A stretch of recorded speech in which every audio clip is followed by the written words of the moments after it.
Hey everybody, welcome back to Shovel Knight Plague of Shadows. Today, we're going to Pridemoor Keep to take on King Knight, after having already defeated Spectre Knight and taken his essence. So immediately, of course, we want to jump up to the left of the level, because there's going to be a little secret over here.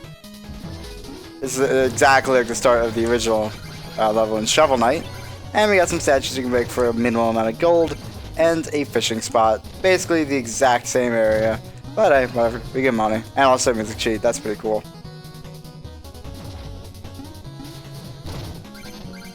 I really wish they had kind of remixed the music for Plague of Shadows. I know that it's mainly supposed to be a side story, and that's kind of their excuse for it being so similar, but I guess I'm comparing it to something that came later, and is that fair? I don't know. Maybe, I have no idea. I'm also comparing it to something I haven't played, to be fair, but from what I've heard of Spectre of Torment, it sounds more impressive. Maybe I should actually play it first before saying anything, but whatever. We still have these propeller rats. The lob kits can be kind of helpful for taking them out, but I don't think I've also ever commented on just how beautiful the background of King Knight stages. I don't really know what it's supposed to be, but I love purple. So I really don't even care. It's pretty. We don't have a way to reflect these things as Plague Knights, so I'm just going to throw a bomb and let him die. Bomb's kind of helpful taking out those mages, but there's also not really a better option ever, because you don't really ever get a casing that just flies straight forward super far. You do get one that flies straight forward, but it's sort of like a boomerang. We'll be getting to that one. Anyway.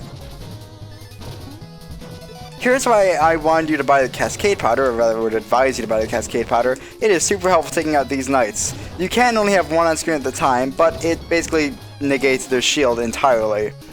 So, super helpful taking those guys out, and you will be needing to take them out, so, well, might as well get the casing that's super helpful to do so.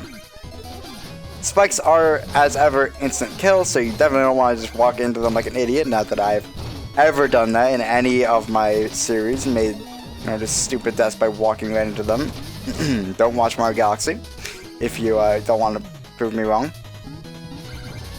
And this section is new because, well, actually, this one isn't hidden by a green gem at all. It's just hidden by a conspicuous ladder, I guess. Or inconspicuous. I don't know what that. I don't know. Whatever. And this leads to our useless relic. I like the idea that Plague Knight finds these relics, trades them into Chester because, like, I don't need them, they're useless. And for something that he can actually use, the Arcana, and then Plague Knight, or the Shovel Knight comes along and buys them later. I do like that idea if this is a side story. That's really interesting. Well, it has to be a side story either way, because Shovel Knight's still here doing his thing. He wouldn't just not look for Shield Knight, but, you know. There's just some inconsistencies, as I mentioned. Anyway. Sorry. I freak out a lot in Plague of Shadows, apparently. Another health tonic, that would be helpful. So these chandeliers can kind of be completely negated with the bomb burst. And I love this part. So, Chester is usually behind this door. And of course, it's Shovel Knight shaped. But Plague Knight, he doesn't care. He doesn't care. He'll just sort of shove himself into the hole. It's amazing. I love it so much. And he sort of tumbles out. It's so hilarious that Plague Knight just says, I'll get in there no matter what. He is a really good contortionist. Anyway, trade him in the flare rod here for the big boom. And again, a room that's not really great for testing it, but frankly, it's just an attack anyway. It just makes an explosion in sort of a cross shape. So, or plus shape rather, I guess. Don't want to be censored by Nintendo now for religious imagery, even though I'm not playing this anymore on a Nintendo system. But their reach is far and wide. They will stop at nothing to remove crosses from games, I guess. Even though they only really did that for like one. Well, they only really were harsh on it for one generation. Well, I guess they were harsh on it as well for the SNES. Considering, you know, Link to the Past is named so because they didn't like it being called Triforce of the Gods. Yeah, okay, they were pretty strict on it in the SNES era. I think it kind of ended though once N64 happened. That might just be because pretty much anyone that would need to be censored kind of went to Sony anyway. Like Final Fantasy, for example, and Square in general. So maybe that's more why. And Nintendo just had a very dedicated, like base of not too bad developers, except Rare. Rare was raunchy, but they were able to hide it fairly well, and Nintendo didn't seem to care. They also made fucking Candy Kong, so I think Rare could just get away with whatever. Actually, Conker's Bad Fur Day came out as well. So maybe they just stopped doing it on the N64 era. Anyway, the lob casing is kind of helpful against this eagle here, because we can sort of stand it far away and just lob casings at it. Yeah, get the joke. But yeah, it makes it pretty easy. The big boom's also fairly helpful. And I believe now we've got the rat room, which just has a bunch of these rats. And we actually don't even need these rats anymore. Originally we would have needed it to get up to a little secret room. Come on. But no, we can just sort of burst up there. Don't need rats at all, though. Rats are still a very important part of my life and hopefully yours. Rats are just funny. I blame German985 and his stupid obsession with rats for getting me obsessed with rats. It's actual bullshit. Like, I didn't give a shit about rats before he corrupted my mind into rathood. Disgusting. But beautiful at the same time. Disgusting beauty. Anyway, just some gold at the end here. I do like to collect a ton of gold in Plague of Shadows for the very start, because I do like to buy as many upgrades as I can, just so I have as many options as possible. Though I honestly advise against it. I do feel Plague of Shadows kind of overwhelms the player with options at the Potionarium. Like, we had, what, 3 different powders we could buy, 3 different, what are they? Fuses we could buy. We had the 2 different powders and a different casing. We had 2 different bursts. It's kind of overwhelming, honestly, in my opinion. And because of that, I honestly kind of feel like Plague of Shadows might have actually benefited from a purely linear progression. Unlike Shovel Knight, which, well, you're seeing exactly what Shovel Knight's progression was now. And that might sound controversial, but I think it would have been helpful because Plague of Shadows has a very high learning curve. I have played this game a lot at this point, so I'm not demonstrating really well just how hard this game can be. It can be frustratingly hard. I died so many times on my first playthrough, and actually, that's kind of why it took me so long to get to this. Because I wasn't too keen on going back to the game. I knew if I ever did it, that I would need to practice it a lot, and I honestly wasn't really looking forward to that practice. Which is never something I want to say. But eventually, I did pick up the game again, and with my experience, I knew what casings were helpful where, I knew what powders and whatever were helpful where, and I just generally knew the stages and how a Plague Knight controlled better. And because of that, I do feel like Plague of Shadows, if I didn't have to make, level design changes for Plague Knight, one change I'd make is just make it completely linear.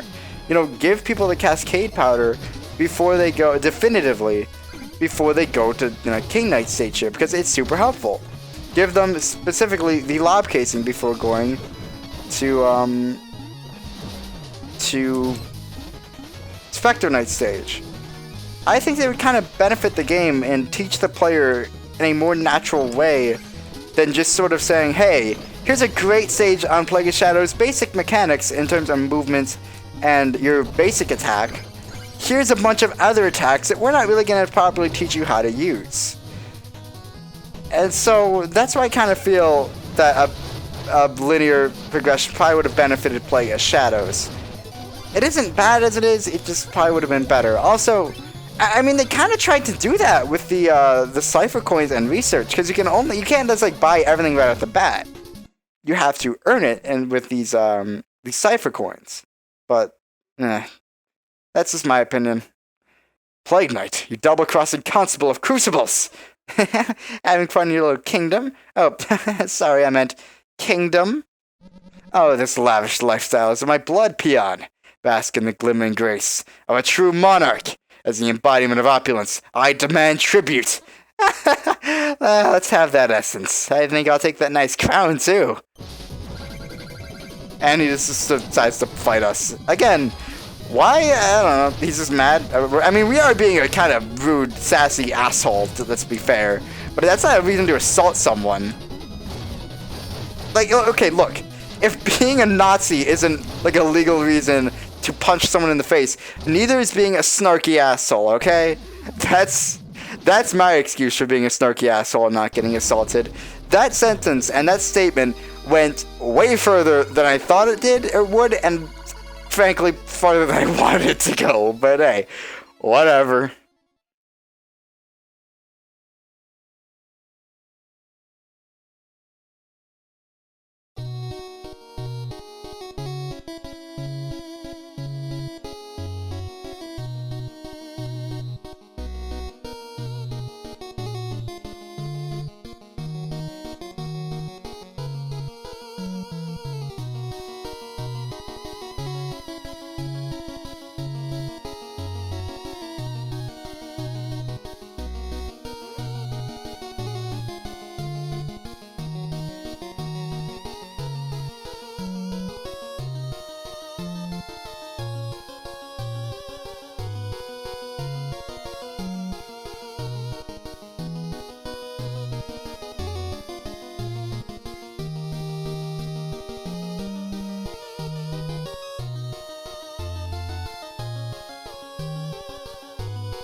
Sorry, I think we all just need to take some time to appreciate that wonderful sprite animation, as well as just the amazing music by Jake Kaufman. Anyway, Mona, what were you doing in here? How long were you watching? Are you operating my you operated my torque lifts unsupervised? I just dropped in. I barely saw anything. Come on. I'm not some creep. Well, I guess the trade is up. Yeah, I dance down here. All the time. By myself. Big deal. By yourself? That doesn't sound like fun. Well, whatever. I don't see anyone rushing to join me. I'm used to solitude by now. Wish I could help you there, but, you know, it's 2 left feet and all. Yeah, it's no big deal. Anyway, King Knight's essence is ours, and I discovered that his crown isn't real gold. I knew it! Pretender, indeed. Well, let's get down to business then. No, by the way, take a swig of this health potion I made for you. Maybe it'll help? Yeah, Mona will eventually make health potions for you after every set of Order No Quarter, and that'll just increase your base maximum left. So now I have 5 health instead of the base 4, and I can extend that even further with health tonics. Anyway, I don't believe we have enough stuff going to do research. Nope, we need 60. We only have 54. We will have actually enough soon. Anyway, before the next main stage, all I really want to buy is the Bullet Burst. It's kind of going to be helpful. I mean, not a ton, but I mean, sort of. Otherwise, honestly, I don't really need any of this. I'll buy the component powder, and I guess that's it. Just so we have another powder to talk about. This one's actually kind of interesting, though. The utility for it, I honestly don't see it. You throw 3 different vials, and they can all combine into one big orb there, and when they do, they explode in a plus shape. You can also throw them around to just make 3 different orbs that stick around for a short time, and I guess it's for laying down, like, traps, but honestly, there's better ways to do that, and I don't know. I really don't see the application for that one. Honestly, don't expect to see that one much, because I don't really know how to use it. Anyway. That's 7,500. I doubt I have enough music sheets, to get the next magic upgrade. Yeah, well. Anyway, let's leave that for now. And with that done, we've opened the way, well, to more Order of No Quarter. And as well, to the Forest of Fishing, a side stage completely different from the one in the original Shovel Knight. The original one in Shovel Knight focused on the phase locket. This one focuses around the bait bomb. We have to throw the bait bomb into all these pits in order to get Cypher Coins. Actually, what do you say? Buddy! What do you say? Wow, there's a bunch of Cypher Coins down these pits. But it's a long way down. If only you could fish them up. Aside from the name of the stage being Forest of Fishing, that should be your hint that you need to use the bait bomb. But in this stage we can get plenty of treasure, which is going to help me buy that magic upgrade. And as well, of course, Cypher Coins so we can complete more research from Mona. And I actually quite like this. I like puzzle solving with this one. The Phase Locker one is mostly just, hey, turn invincible at the right time. Woo. This one's actually like, hey, figure out how to use a bait bomb in these kind of unique situations in order to get these Cypher Coins. I actually really like it. Cypher Coins, I think, are a great idea. As I mentioned, it kind of does, like, make the game more linear in a way, in terms of your upgrades at least, not in terms of progression, because you can only get so many upgrades at one time. But again, I kind of felt, to expand on this further, I feel like they should have just gone in a fully linear route in order to better introduce Plague Knight's mechanics and upgrades to the player. And at that point, stages would have to be redesigned, drastically to be built sort of around, or at least taking into consideration new upgrades, but still. And by the way, of course new upgrades would still be helpful in stages. Like, you can buy, like, the component powder, right, at the start of the game. Not the start of the game, but, like, as early as I have, I guess, in my version of the game. But, like, that's kind of what New Game Plus is for. And I know that's not really the direction they took with Plague of Shadows, but maybe that direction they took with Plague of Shadows wasn't the greatest one. I don't know. My thoughts on Plague of Shadows are so conflicted because I really do enjoy the campaign, but I think it has a number of design issues, especially when compared to Shovel Knight, like, which had such a...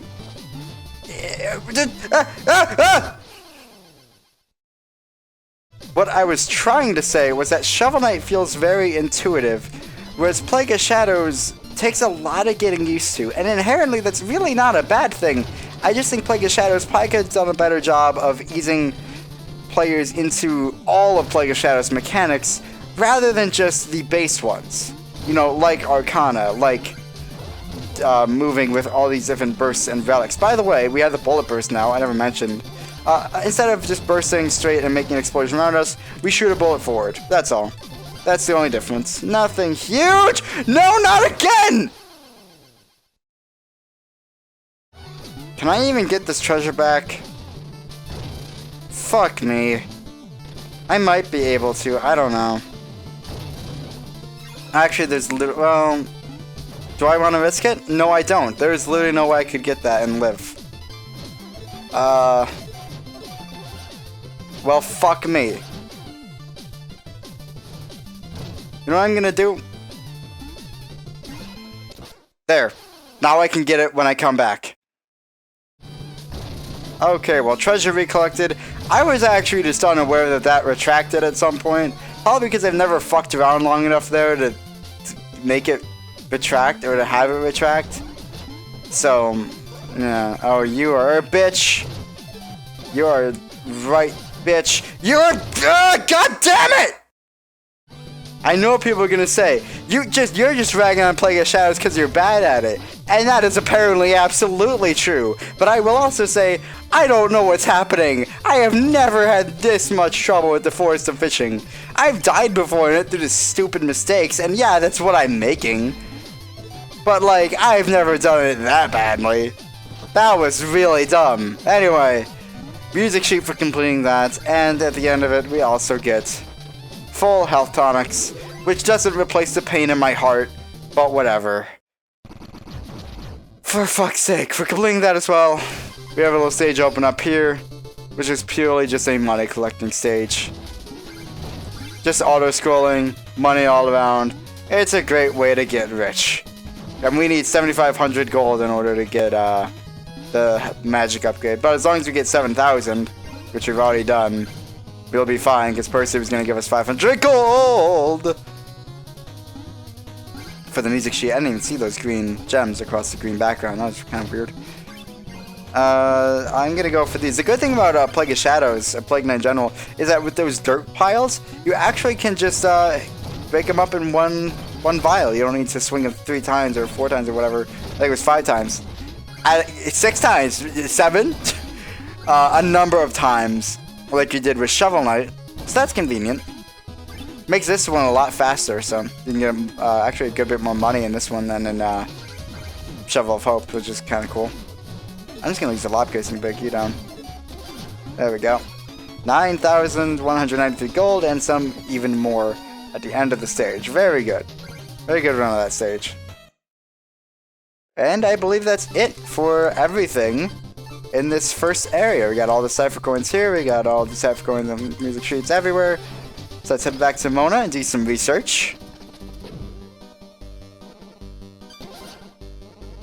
Just need 60 Cypher Coins.